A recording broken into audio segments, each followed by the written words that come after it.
going free to the public.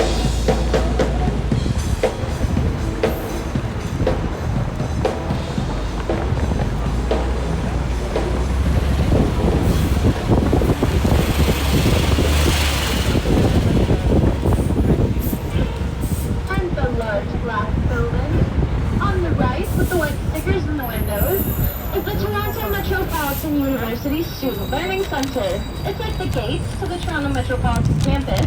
And if you're familiar with Ryerson University, it's the same school. That's what this school was named early this year. But it was changed in April because Egerton Ryerson, who the school was named after, was heavily involved in the residential school system, which was a system created by the Canadian government and the Church of Canada, which took Native Canadian children out of their homes and forced them into a westernized school system. So, the school's name got changed early this year to Toronto Metropolitan. And approaching on the left is the Chelsea Hotel. It's our largest hotel at 1,500 rooms, and it's the only downtown Toronto hotel with an indoor water slide. If you look down the street to the left, Walton Street, you can actually see the water slide sticking up the side of the building. It's blue.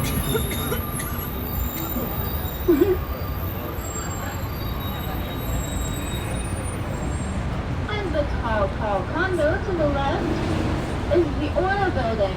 It's actually our tallest residential condo, standing at 79 stories tall.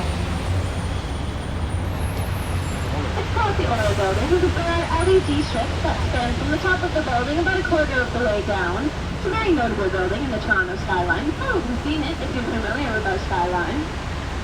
And it somewhat resembles the Aurora Borealis. And that's how it's got its name. The Aura building is also home to 150,000 square feet of retail space, and only home to Toronto's first downtown IKEA, which was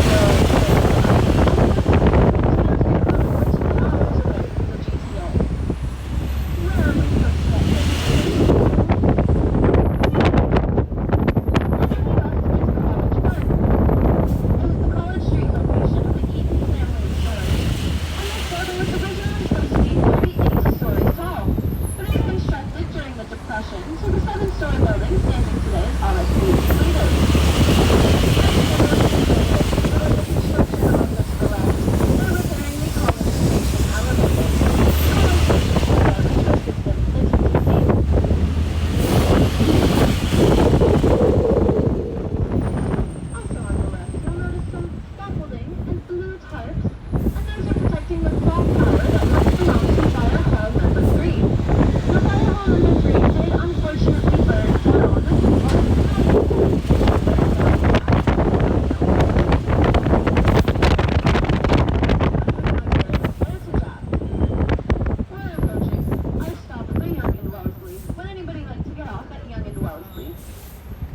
Nobody upstairs for Young and Wellesley.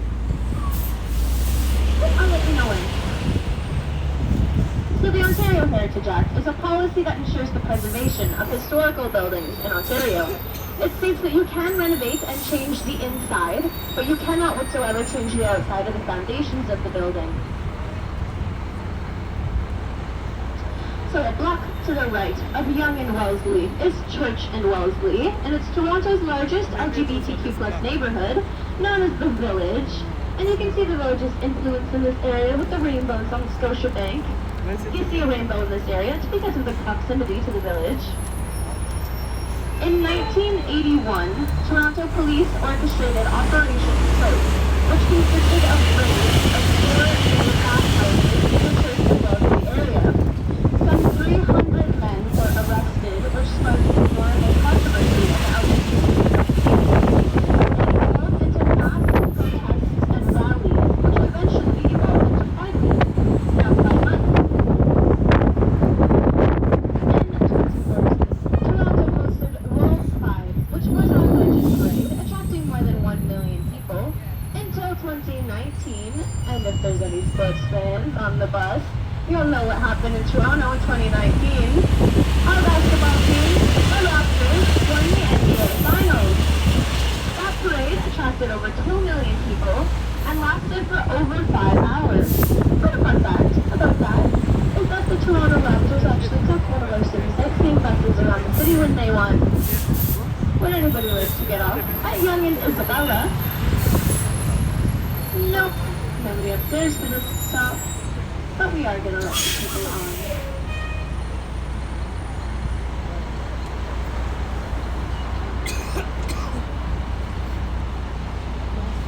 But it's the Raptors parade. The Toronto-born rapper Drake actually owns the Raptors, and when they won, as I said, they took one of our very own buses around the city of Toronto.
And it still stands as one today.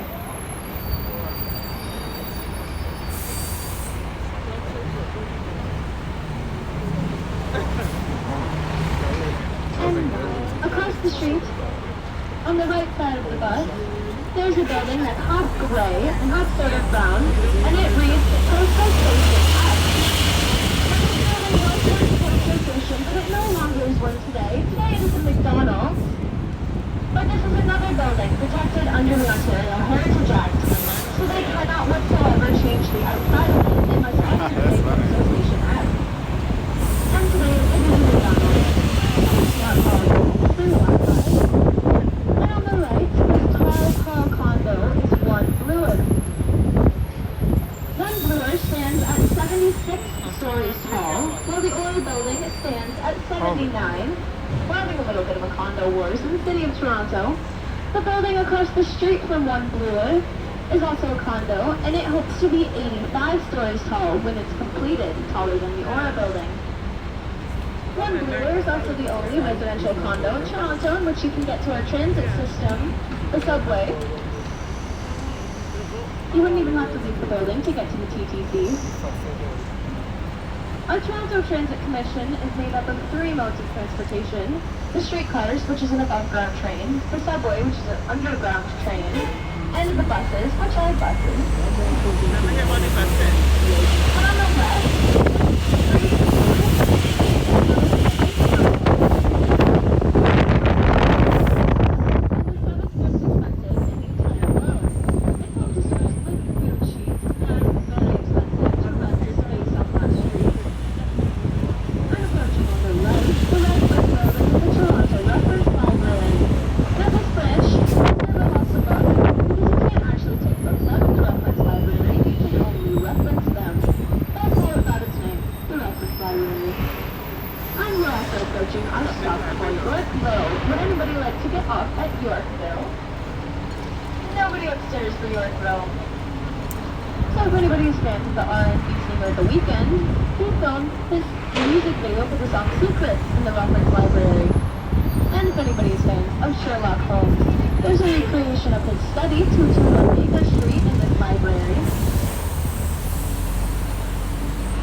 which did unfortunately burn down, but one thing of it remains, the Yorkville coat of arms, which stands today 2 doors down above Yorkville's fire station door. The coat of arms is standing there above the door. How did the town hall burn down beside the fire station, you ask? I don't know, but it did. Also on the right is the Four Seasons Hotel and private residence. Fancy.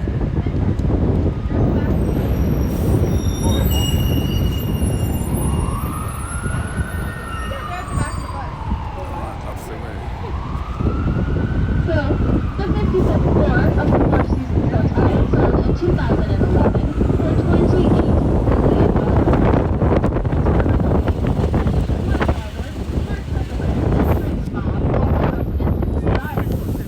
Mark Wahlberg is an actor. Mark Zuckerberg, CEO of Facebook, and Drake's mom is Drake's mom. Drake is a rapper.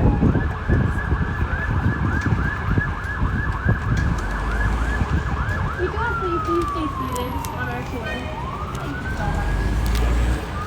And now we're in a part of the city known as Yorkville. Believe it or not, in the late 50s and early 60s, Yorkville was a hippie area of Toronto. Famous artists such as Neil Young, Joni Mitchell, and Gordon Lightfoot all got their starts in Yorkville, playing at restaurants like the Purple Onion.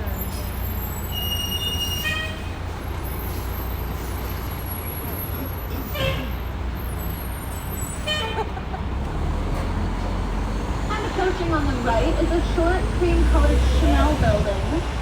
And this building was once home to the hospital Mount Sinai.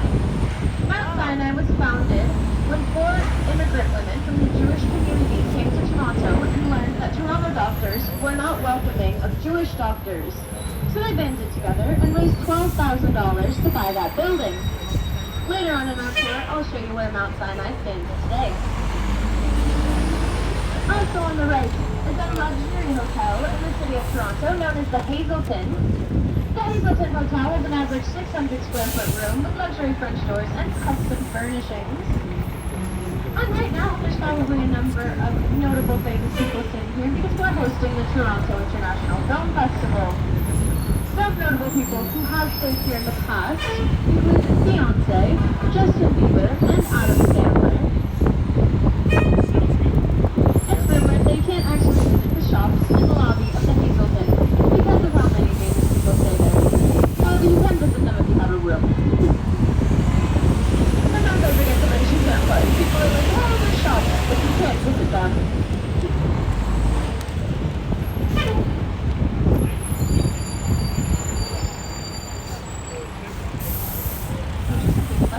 Why would there be shops?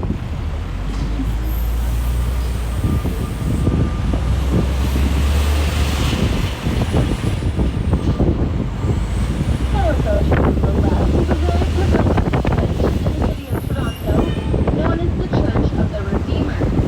They were the first church in our city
protected under the Ontario Heritage Act. And power washers have tried to clean this building, but it damaged the foundation, so they are not allowed to. Throughout its history, Toronto has been a very industrial city, but nowadays we're trying to be more eco-friendly.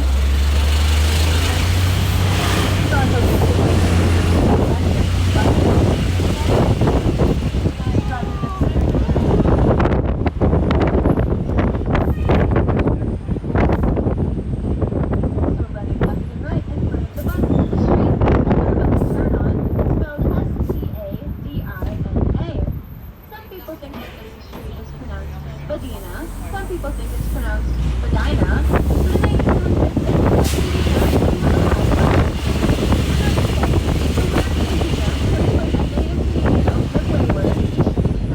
which means sudden rise in the land or a large hill. Now the reason the high class did this was because they had enough money to send their children to school, where they learned the proper pronunciation of the word. But today, by the vast majority of Torontoians, it is pronounced vagina because that's what the working class called it. And the working class, that's the outnumbered the high class. Now keep this street running left and right in front of the bus in your mind. It's called Lother Avenue. We're in a part of the city known as the Annex. It began as a community in 1870, and many prominent people have lived here, including Timothy George, and more recently Ryan Reynolds. He rented a home on Lother Avenue for $13,000 a month, and that home sold starting at $4.5 million.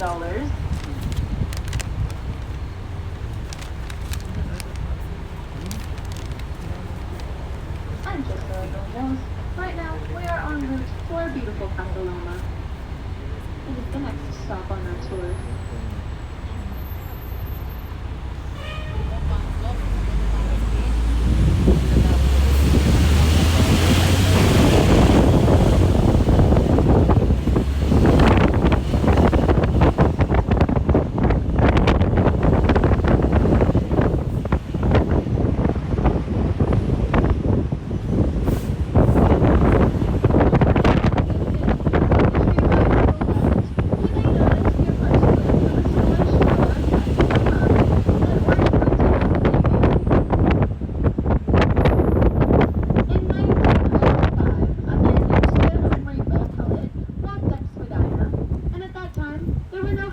To obstruct his view of Casa Loma, and it was view of Lake Ontario, and it was a beautiful view. So he said, I'm going to build a home here for my wife. Now if you folks know any man today willing to build a home as big as the one you're about to see for their wife, send him my way.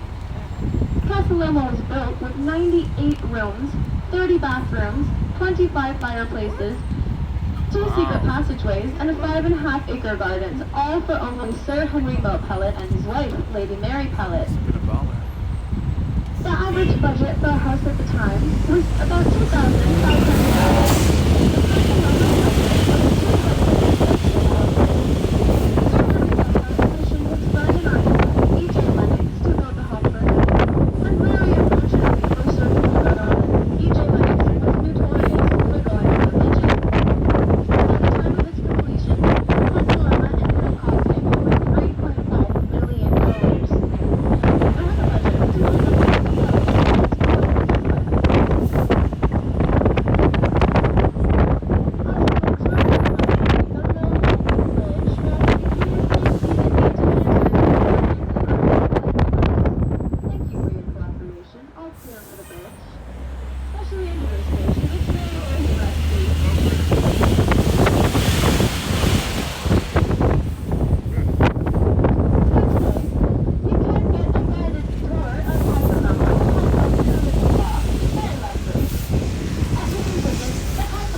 Beautiful architecture and decor. And if you were looking to go, these stairs are one way that you could get up to Casa Loma, but there is an easier way, as these stairs are very steep. You probably do not want to take this way. But if anybody is fans of the Toronto-based movie Stop Pilgrim vs. the World, one of the scenes is filmed on these stairs. The scene where Chris Evans, also known as Captain America, explodes.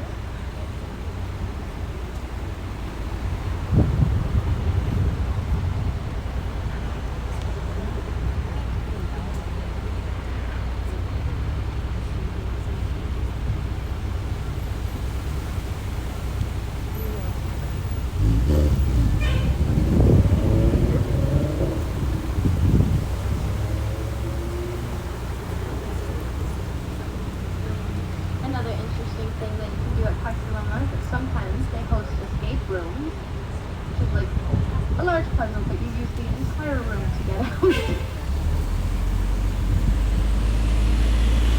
So that sounds pretty confusing for Halloween and other events like Christmas. It's a very beautiful castle. Now these 10-foot walls around the castle alone ended up costing a budget of $250,000. Cyril Pilot commissioned the people of Toronto to find him these stones. I can't see anything. Large, smooth stones from my wall. I'll give you $1 each for them. Now this hill here, going up this way, is the second easier way to get up to Casa Loma. You go up this hill and turn right. And if you are getting off my bus in Casa Loma, I hope you enjoyed my tour. Hope I taught you something about our beautiful city.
I'll clear upstairs. If you're new to the bus, hello, my name is Leanne, and I'll be your tour guide today. And just so everyone knows, as we turn around the corner, there will be a rather nice view, if you would like a photo, of just the Norman and the Scottish towers of Casa Loma above the tree line. That is just the two towers. It's not the entire castle, but it is a rather nice photo.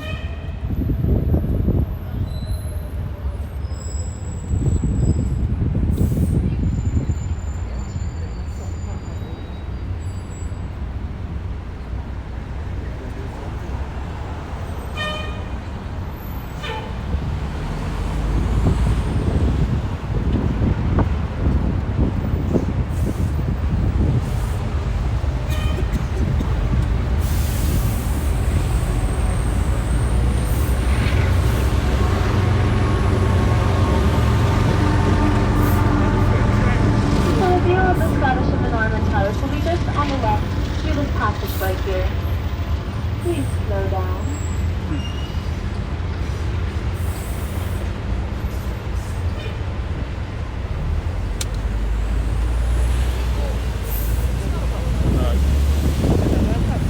On there will be another view just from about a shower of the castle through this passageway.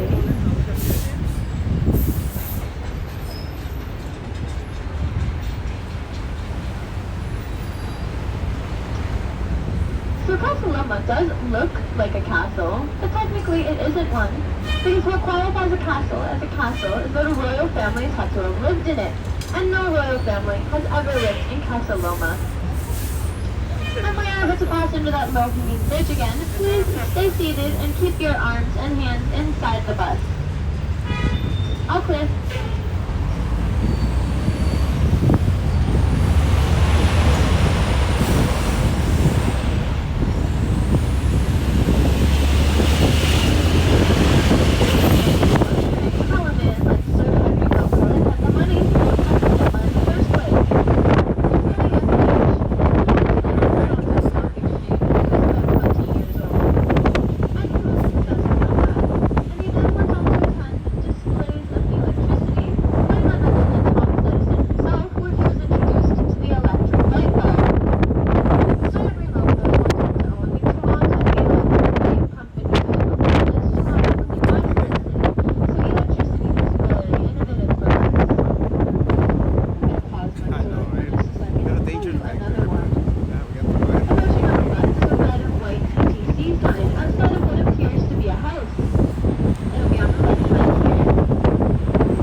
So, back to Sir Henry Millpellet. He owned the Toronto Electric Light Company, and he was very successful in that. Until about 1905, when legislator Adam Beck argued that electricity should be free for the citizens of Toronto. And by 1908, the government did take it over, leaving Sir Henry Millpellet instead with no settlement or compensation for the loss of his business. I'll pause for another second. Would anybody like to get off at Spadina? Nobody for Spadina? Nobody upstairs for Spadina. So, he was left in debt with no settlement or compensation for essentially the theft of his business. And he was forced to move out of Castle Loma and into one unit of an apartment building in the annex, where he lived the rest of his days. Now, it isn't all bad, as Sir Henry Millpellet built Castle Loma in hopes that it would become a place for the citizens of Toronto to enjoy. And when the city took it over, they turned it into a museum. And he got to see that before he passed away. And today, Castle Loma still stands as a beautiful museum. It's a wonderful place to visit. Lots of rich history. Well, I'm sorry, I just saw you post something about me. Oh, hello. Hello from, greetings from Toronto.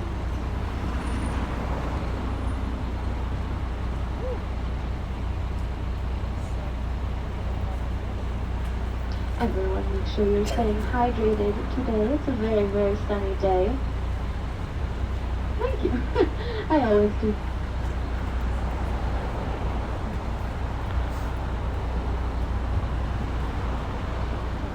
It's especially sunny on our bus, which is why I remind people to drink lots of water.